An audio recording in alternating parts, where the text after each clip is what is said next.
I need y'all to understand something. I like loyalty. I respect loyalty. But the latest Real Oz podcast was not loyalty. That was full-on Olympic level glazing. I'm talking 20 straight minutes of Luis J. Gomez defending Joe Rogan like he's his public defender. Is that wouldn't he's the new Tonight or the new Johnny Carson, right? And on top of that, Lewis is also in there ripping on Obama, calling him a war criminal, saying he's basically just like every other president. But excuse me, I do not recall Obama's administration sending ICE to kick down doors hunting immigrants. They suddenly decided were unworthy of American citizenship. I don't recall ICE agents showing up and then shooting innocent women. So what are we really talking about here?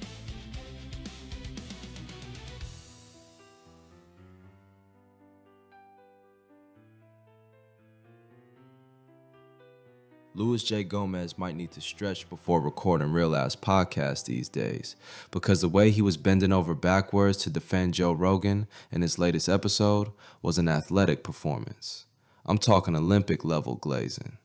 20 straight minutes of Joe's a genius, Joe put everyone on, Joe is the engine of comedy, Joe is basically the sun, and we are all just photosynthesizing around him.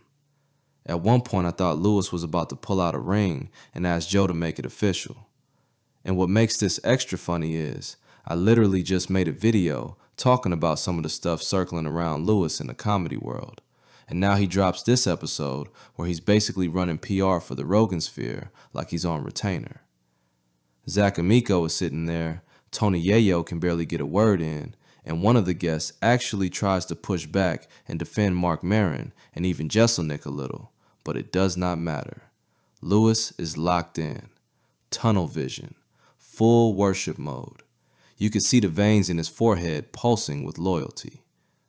The whole rant is basically his response to Mark Maron, who lately has been very open about not liking what Joe Rogan represents in comedy right now. Let's talk about it. I don't really care enough about this, but I did think it was kind of interesting. Mark Maron shitting on Joe Rogan, which I'm not like, Joe Rogan doesn't need my defense, but why is Mark Maron such a fucking, what happened to him? Like, why does he Who care? is that? Who is Mark Maron's Maron? a comic who's like, he's always been pretty funny. Like, and I've met he's a Mark great Maron comic. a few What times. kind of comedy does he do? Just kind of like, he's a real pro. 30-year he's a great pro, comic. 35-year pro, like legit, really good. Had one of the first like big podcasts ever. What the fuck with Mark Maron, WTF? Okay. You know, He had Obama on, like he was a huge before people were having politicians on. Like he had Obama on back in the day, and he's So it's like a Bill Maher kind of thing. No, he's more like philosophically political, like in the way of like he's like your liberal. Yeah, he's not a political guy, but he's like he kind of is in a weird way. He's like an intellectual. Yeah, he's a great. Okay. Yeah, I every time I've met him, I've really liked him as well. But it's like he's just making it his whole identity now that his podcast has ended to just trash the whole Rogan sphere and all those guys. What did he do? Trash how? Yeah. He's just like he just keeps on going on podcasts talking shit about all of these comics. So play some of the clip, Shannon. I just didn't think that Offstage. comedy Oh, was that for the guy. jocks, you know? Yeah. He came in as a kickboxing champion, and then the whole Fear Factor thing. It's just like, to me, and then he co-opted, this idea that he was somehow, representing Hicks, and that bothered me. But look, he paid his dues. He's a real comic. Yeah. But the sphere of men that he attracted to were the opposite of me. Yes. And and I Pause it I for a never- second. But why do comedy fans need to be you? Like, well, he's not saying that. I think he's just saying like he's different from me, right? well, no, I didn't mean to interrupt he's you, talking. actually. No, it's fine. He's Yeah. talking about how sort of he said it multiple times in different ways, but essentially Rogan and sort of that whole universe has attracted non-comedy fans to comedy. But isn't that a good thing? Like, isn't it a good thing to bring people that wouldn't normally be buying tickets, buying merch, getting what Rogan's Joe done? Rogan, And I'm not going to suck his dick here. Rogan's always been good to me. Every time I've called him to do his podcast when I have to promote something, he says yes. His whole counter argument is that Rogan is a net positive for comedy. Full stop. He talks about the mothership in Austin like it's the new Mecca, this ecosystem that's helping comics get paid, get exposure, and build careers. He compares Rogan to Johnny Carson, basically saying Joe is today's version of that guy who can put you on and change your life overnight. And to be fair, there's truth in that. Rogan has absolutely boosted careers. Shane Gillis, Nate Bargatze, plenty of others are doing arena numbers now, and Joe is undeniably part of the engine that made that possible. It's a part of it is the fact that Rogan said, hey, people should be paying attention to comedy. And that is just a net positive. Right. That trickles down to everybody that is coming up in every club. That it's only good for comedy. Yes, are there some fucking bros that are fucking like, or that are more into like the other? Sure. But at the same time, it's like, what is, I don't understand the negativity that he feels towards Rogan's audience, and which are very much, I'm sure he's got a lot of fans because Rogan went out and fucking created such a universe. Keep on playing a little bit more. Well, actually, to that, let me add something that I've always thought was interesting. I actually think I asked Louis about this, and I think he agreed. Without Dane Cook, and people shit on Dane Cook, without Dane Cook, you don't get Louis C.K. Because Dane really brought, like, MySpace brought comedy in, and then people went, wait a minute, I like this, but I want something different and a little more thought out. And I honestly think you don't get Louis stand-up doesn't blow up as much if you didn't have Dane to I agree. It opens the door and it makes people kind of interested, and like I have this weird thing, and maybe this is in hip hop. You know as well. what I got? Yep, and that's exactly what I was gonna go to. It's the same thing like hip hop. Joe Rogan is one of the biggest guys on the planet when it comes to comedy. We agree, right? Of course. So if I talk about him and I talk shit, reputation-wise, yes. Reputation-wise, right? Mm-hmm. That's called rage baiting, but he's not raging. He's just doing it in a smooth way. If I say his name, more people are gonna watch it. Of course. So people say now that's the thing with people. A lot of people are not entertaining. They'll just say a person's name to get in that algorithm. Of course. Well, that's what it kind of seems what he's doing right now. Of course. Which I'm going, Maron doesn't need to do that, though. Maron's already really respected and huge. It just seems weird that he's maybe it's going on tours of different podcasts. The same thing happens in rap. People say 50 Cent name, and if 50 responds, that person will get the most press they ever had. 50, by the way, is one of the most entertaining followers on Instagram. He fucking trolls everybody. He's so funny fucking Shout funny, to 50 dude. and Eminem, everybody. But the whole thing is what they do is they troll because now you got a guy that never was on TMZ. 50 just dissed him. Now he's on TMZ. Mm-hmm. Now you got a guy that's never had no interviews on Pods. Now you're on Pods. If you talk about an Eminem, a 50 Cent, and they respond, a Joe Rogan, and they respond, they put you on. Lewis also frames Maron as bitter, like an old school guy, mad that the game passed him by. And he keeps pushing this idea that comics should have camaraderie, that they all came up together, that there should be more loyalty and less public sniping. But here's where it gets uncomfortable, and also kind of revealing. Lewis isn't just defending Joe's impact on comedy. He's defending Joe like he's defending the concept of Joe. The man, the myth, the jock philosopher, the hunter warrior podcast god. And that's where Lewis's own backstory starts to matter, because he's talked before about being a weird nerdy kid who got picked on by jocks. Not the cool guy, not the athlete, not the alpha in the room. So now you've got grown-up Lewis, loud, aggressive, built like he wants smoke at all times, absolutely idolizing the most jock-coded comedian in existence. It's hard not to see some psychological poetry in that. Because Joe Rogan is basically the final form of the dude Lewis probably wished he could have been in high school. Tough, respected, surrounded by powerful friends, running the biggest clubhouse in comedy. So when people criticize Joe, it doesn't just sound like they're criticizing a podcast host. It sounds like they're criticizing the whole archetype. And Lewis takes that personally. But here's my thing, though. I'm going, Mark Maron doesn't really need to do that, and it does seem like that's but that what other he's doing. comedian Well, was he's talking hating. shit about Joe Rogan recently. What was that guy's name? Anthony Jeselnik was Yeah, talking the same shit. thing with Jeselnik. Yeah, But he's talking wild shit about Rogan. I can get it. I mean, like, I'll be the guy who defends Maron. Please. And I'm a fan of Maron. Right. I've hung out with Maron before, a handful of times, not many times. I feel like but I I really would like liked him. him. I really liked Yeah, Maron. yeah. We did Goddamn Comedy Jam together. Yeah. He was so good. He Yeah. fucking played guitar and sang. I was excited. Listen, we're not what they call in the rap game is glazing. We're not glazing Joe Rogan. No, I not get at it. all. Look, we're saying he's good at what he does, right? He's created an But ecosystem for clickbait is clickbait. Right. But I think Clickbait, listen, clickbait is clickbait. Motherfuckers talk about me for no reason. think- Motherfucker could make up a story right now about me that's totally fake and go semi-viral. Do probably 9,000 views, maybe 5,000 Yeah, because all views. that. but that's Right? not- Chill out. But if I answer it back, I'm going to give them more views if they're a nobody. So what he's doing, why I say is rage baiting, is because you have no reason to talk about this man. And You're just talking about this man because you know it's going to get you traction.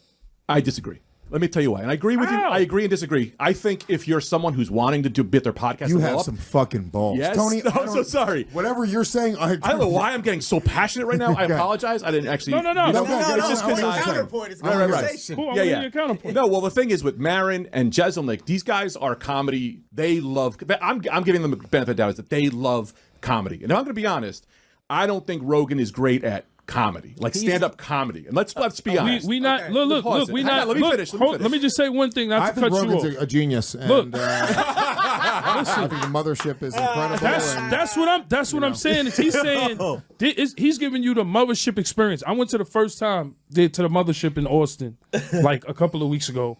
To Tony Hitchcock I'm talking show. pure stand-up. You think Rogan is top guy, pure stand-up? So let me finish what I'm trying to say. I'm not. here. I'm not. Yeah, Go ahead. finish your point. Right. So you look at Rogan, he's not a pure great comic that I would be like, oh, I love he's whatever. And I would argue that if Rogan only had comedians on his podcast, no one would have problems. But Rogan has had people on his podcast. Now, I could fall into this, right? He has people on his podcast who you hear them and you go, oh, I believe what that person's saying. But a lot of times they're fucking spreading a lot of bullshit. What's missing from the whole defense is the middle ground. Because you can say Joe has massively helped comedy and still say that having Alex Jones on a giant platform with minimal pushback is questionable.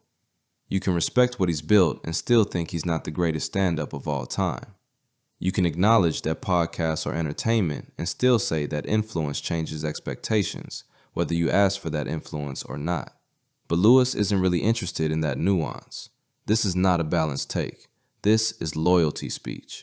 And that's what makes it so cringe to watch, because it stops being about ideas and starts being about allegiance. The point about Rogan, here's the thing, ready? So comedy is extremely subjective. I've watched Rogan level a fucking right? That's hard to do, period. So to say, it's not like Rogan stinks in comedy. Rogan, I didn't say he stinks. Flying Monkeys in Space was one of my favorite specials coming up. That was a fucking incredible special. He was really, really smart. He was also doing very heady, well thought out comedy when people weren't really doing that. When Dane Cook was on top, Rogan was talking about crazy shit, right? So to each his own, it's not even really the issue. I mean, I understand the idea of giving platforming people that have different opinions, but it's like, I don't know, you're listening to a comic talk shit with another person. If you're taking that as absolute truth, that's kind of on you. The reality is Marin had Obama on, who was an actual fucking war criminal, who did fucking bomb Syria and murder children all over the world. They're all criminals, every fucking president. So what are we pretending that one is better than the other? He The was difference is sitting. He was a sitting president. Obama had a more decorum. He held himself with more respect, and I appreciated that because he represented this country. But the reality is, these are all fucking pieces of shit. Let's get real. And to put Obama on, it's just as bad as putting Trump on. Let's get fucking real. That was what was going on while he was sitting fucking president. This is a guy who literally children around the world. These are criminals. So this is every politician in the history of our lives and our parents' lives are fucking war criminals and pieces of shit. So let me ask you a question though. Yeah. So when I look for that interview, right? Say Shannon goes look for that interview.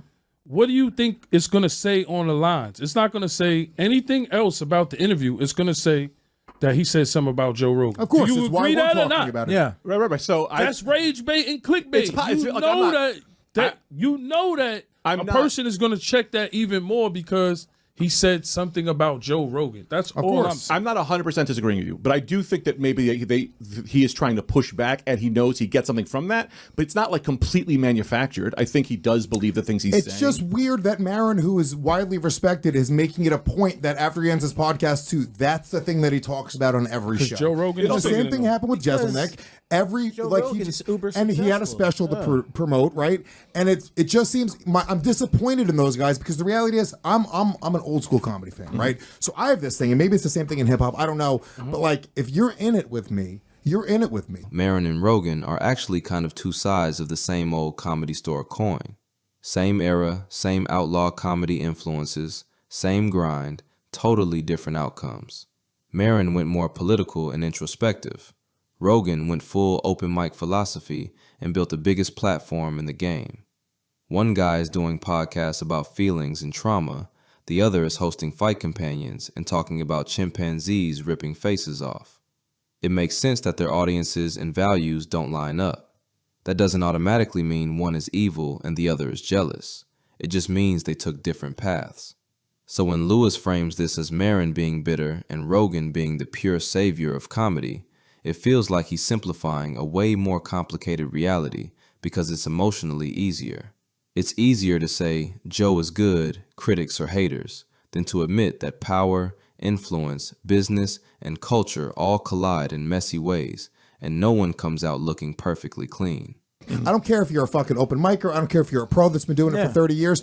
There's a camaraderie because we all started from one place. We all got up on that stage for the first time for the same exact reason. Our friends told us we were funny. We saw comedy somewhere and we went like, I want to fucking try that. And for me, that's enough. Like, you're my fucking brother because of that. If I was at a comedy club and somebody was fucking with a comic that I didn't know, I'd step up and fucking say something. That's you. You love the sport. I love the sport. Other people are not like that. Some people are haters. This is the point. It's like, I'm disappointed that Jeselnik and Maron are sort of making it their initiative to go after a guy who created an ecosystem that maybe you don't agree with his politics, or maybe you don't agree with the people that he's always pushing and putting on, but he created an opportunity for a lot of guys that wouldn't. He's the new Tonight or the new Johnny Carson, right? And we're talking about guys like me who, like, before I had anything going on, he was like, "Yeah, dude, come on the show. I'm going to promote your special because you do it. You do it just like I did it, right?" And he didn't know my politics. He didn't know anything that I had to say about the world. He just said, "Yeah, dude, come on and promote your special because you're friends with some of my friends, and apparently you're a funny guy,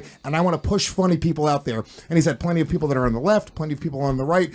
Scientists, politicians. He stays super diverse. Yeah, super diverse. Yes, he has the Alex Joneses. Right. Yes, he has the Dave Smiths. Yes, he has the guys that are a little more right leaning and maybe a little more radical. Yeah, but you want to hear those voices too. Don't you want to get a different perspective in the world?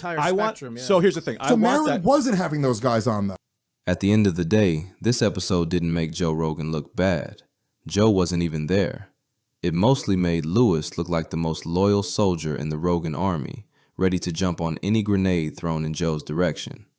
And maybe that loyalty is genuine. Maybe Joe really did change his life, put him on, help his career, all that. But there's a difference between gratitude and worship, and this rant was leaning heavy toward worship. And that's why it was so hard to watch. Not because defending your friend is wrong, but because when it turns into 20 minutes of nonstop praise, zero criticism, and full dismissal of anyone who disagrees, it stops sounding like confidence and starts sounding like insecurity. Like you're not just defending Joe, you're defending the whole identity you've attached yourself to by being in his orbit. And yeah, maybe that's harsh, but after watching that episode, I'm standing by it. That was some of the craziest glazing I've seen in comedy podcast history.